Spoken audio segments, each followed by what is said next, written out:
যার জন্য এত কষ্ট করে রান্না করলাম সেই দুপুরবেলা খেতে আসলো না। এই না আমার মাথা গরম হয়ে গেছে। যাই হোক, সে কে আসলো না তোমাদের পরে বলছি। তার আগে দেখো, আমার আজকে শরীরটা এতই খারাপ, মনে হচ্ছে না আমি ভিডিও দিতে পারবো।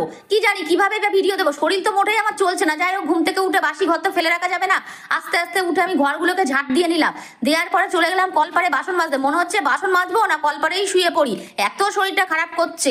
আমার শরীরটা যে কটা দিন ধরেই খারাপ লাগছে, কিন্তু কি করবো, কাজ তো করতেই হবে। যাই হোক, বাসনগুলো ঝপঝপ করে মেজে নিলাম। মেজে নিয়ে চলে আসলাম। এসে একটু চা বসিয়ে দিয়েছিলাম, চা বসে একটু চা খেয়ে নি, দেখি শরীরটা ভালো লাগে নাকি।